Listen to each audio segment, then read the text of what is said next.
অপেক্ষাত আছিলোঁ তেখেতসকলে এইমাত্ৰ আহিছে এয়া দেখিছে নিশ্চয় এইখন আৰু নামিলে গম পাব দেখুৱাম আপোনালোকক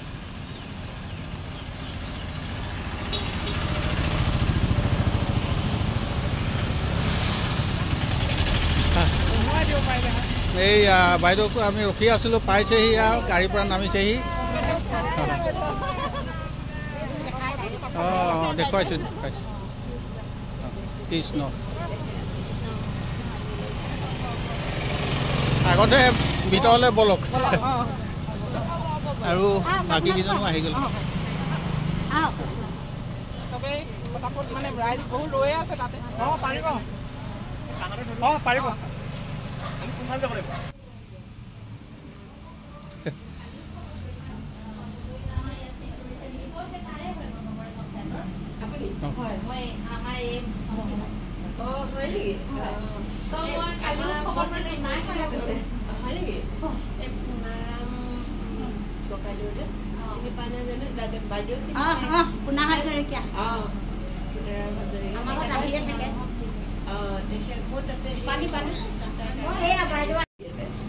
তেতিয়া মই মোক এজন ল'ৰাই এখন ফৰ্ম দিছিলে মোৰ নাম শুনি তেওঁ ক'লে যে আপুনি এইটো মানে ফৰ্মটো ফিল আপ কৰি দিয়ক মই দিলোঁ ফৰ্মখন ফিল আপ কৰি দিলে আপুনি যে শিল্পী হয় তাৰ কিছুমানটো প্ৰুফ দিব লাগিব ধৰক আমাৰ আছে কিছু বঁটা বাহন আছে ৰাইজে ইমানটো দিনত মই কাম কৰি থকা মোৰ কিছুমান প্ৰুফ আছে সেইখিনি ছাবমিট কৰিলোঁ কৰি আমাৰ এটা ইণ্টাৰভিউ হৈছে টেকনিকেল উইথ মানে থিয়ৰী অসমতে সেইটো আপোনালোকে যেতিয়ালৈকে আমাৰ এতিয়াতো নৰ্থ ইষ্ট একেলগে আছিলে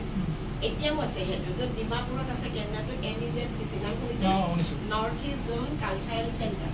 সেইটো হ'ল উত্তৰ পূৰ্বাঞ্চলৰ সাংস্কৃতিক মণ্ডল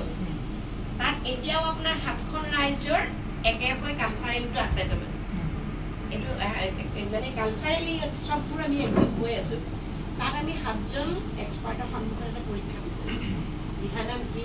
ইয়াৰ গোটেই বিষয়টো মানে থিয়ৰী আৰু প্ৰেক্টিকেলি অসমৰ ফালৰ পৰা আপুনি প্ৰতিনিধিত্ব কৰিছে অসমৰ ফালৰ পৰা মই কৰিছোঁ আৰু বহুত আছে বেলেগৰ পৰা হৈছে পৰীক্ষাটো শিল্প কামত হৈছে সেইটো আপোনাৰ এনেকুৱা বস্তুটো তাৰমানে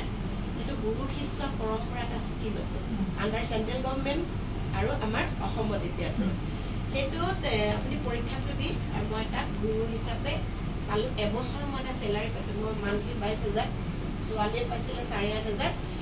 তাই মোৰ এছিষ্টেণ্ট তাইৰো এক্সাম আমি দুজনী এক্সাম দিছোঁ আৰু বাকী আমাৰ আণ্ডাৰত 4জন আমি শিষ্যক আমি মানে প্ৰিপেয়াৰ কৰিব লাগে তেওঁলোকক পৰীক্ষা মানে আপুনি ঢোলৰ শুনা ঘূৰাও যে তেতিয়া গ্ৰুপ বান্ধি গৈছে এতিয়া পৰীক্ষা দিছে সেইটো চৰকাৰীভাৱে আমি কথাটো এনেকৈ ভাবিছোঁ এতিয়া বৰ্তমান সময়ত দিহানামৰ সিংহভাগ গ্ৰহণ কৰি আছে মহিলাসকলে আমি যিটো সময়ত নাম গাইছোঁ ধৰক সেইটো সময়ত মহিলাসকলে কথাটো এনেকুৱা হৈছে মহিলাখিনিয়ে নামহে গাইছে নামৰ বিষয়বস্তুৱে জনা নাই বুলি মই অনুভৱ কৰিছোঁ কেলে অনুভৱ কৰিছোঁ যদি জানিলেহেঁতেন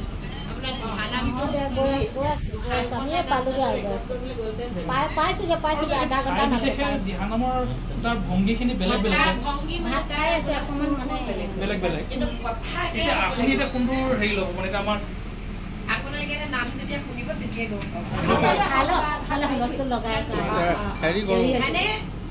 বিষয়বস্তু একেটা কিন্তু অলপ বেলেগ বেলেগ থাকে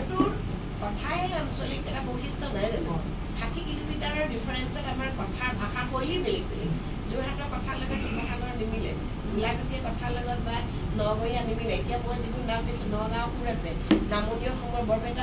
কিছুমানতে এতিয়া মানে কিছুমান বিহুৰ ক্ষেত্ৰতো অলপ প্ৰব্লেম হৈ যায় এইবোৰ মুখে মুখে প্ৰচাৰিত কিছু সুৰ গতিকে আজি মই ইয়াত নাম জনগোষ্ঠীয় যিসকলৰ এটা বেলেগ ধৰণ মিচিংসকলে গ'লেতো বেলেগ হৈ যাব সেই বস্তুটো সুৰ ঠগি অকণমান বেলেগ ধৰণে বেকাকৈ গ'লে তেনেকেই হৈ আহিছে এই বিষয়টোৰ ওপৰত মানে মই এতিয়া বৰ্তমান মই মাষ্টাৰ ডিগ্ৰী কৰি আছোঁ মই এবাৰ 4th চেম দিম 3rd চেম মই পাছ কৰিছোঁ মই এই বিষয়টোৰ ওপৰত গৱেষণা কৰিবৰ কাৰণে ডক্টৰেট ডিগ্ৰী ল'ব মইতো আশা কৰিছোঁ মই মোৰ ইংলিছত আছিলে গ্ৰেজুৱেশ্যন মই ইংলিছত কৰিছিলোঁ সেইটোতো বহুত দিনৰ কথা এতিয়া মই মাষ্টাৰ ডিগ্ৰী কৰিছোঁ বিষয়টোৰ ওপৰত এটা কৰিব লাগিব আপুনি দিহানাম বুলি একেবাৰে পাৰফেক্টকৈ হয়তো ছাবজেক্টটো নাথাকিব পাৰে কিন্তু কিছু বস্তু আছে ইয়াত এটা সাগৰ সদৃশ বস্তু। কাৰণ যিবোৰ আমি সনাতনী হিন্দুবোৰ আমাৰ ধৰ্মগ্ৰন্থৰ পৰা আমি গাইছো বিষয়টো সোমাব লাগিব গোটেইখিনি তাত সন্নিৱিষ্ট হৈ থাকিব। সেইটো কৰিবলৈ সেই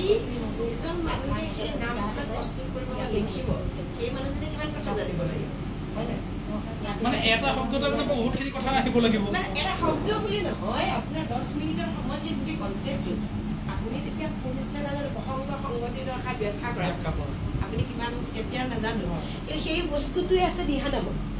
তাৰপিছত আপুনি এটা উপদেশ দিব লাগিব। এই বস্তুটো হ'ল সুৰটো লোকসংগীতৰ আওতাত থাকিব। কৰ্মশালাটো এনেকুৱা নহয় যে এদিনত আপুনি গোটেই মানুহখিনি শিকায় বা দুদিনত এসপ্তাহতো নিশিকাব।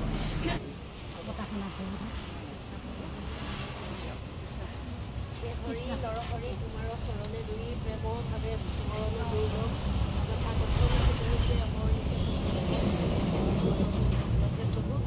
তোমাৰ চৰণতে সকলো একত্ৰিত হৈ তোমাৰে গুণানুকীৰ্তন কৰিবলৈ আগবাঢ়িছে। এতিয়া যদি কিবা অপৰাধ হৈছে সকলোকে কৰ্মৰ পৰা নিৰীক্ষণ কৰি সকলোকে মনৰ কথা পাতি তোমাৰ প্ৰদান কৰিব।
আজি উদয় প্ৰগতি তলবাৰীয়া উদয় প্ৰগতি নামঘৰত আমাৰ এই অমীয়া বাইদেউ আহি উপস্থিত হৈছেহি আৰু সকলো মহিলাসকলে তেখেতলৈ অপেক্ষা কৰি আছিল আৰু অপেক্ষাৰ অন্তত তেখেতে আহিয়ে সকলোকে এনেধৰণে আদৰি লৈছে আৰু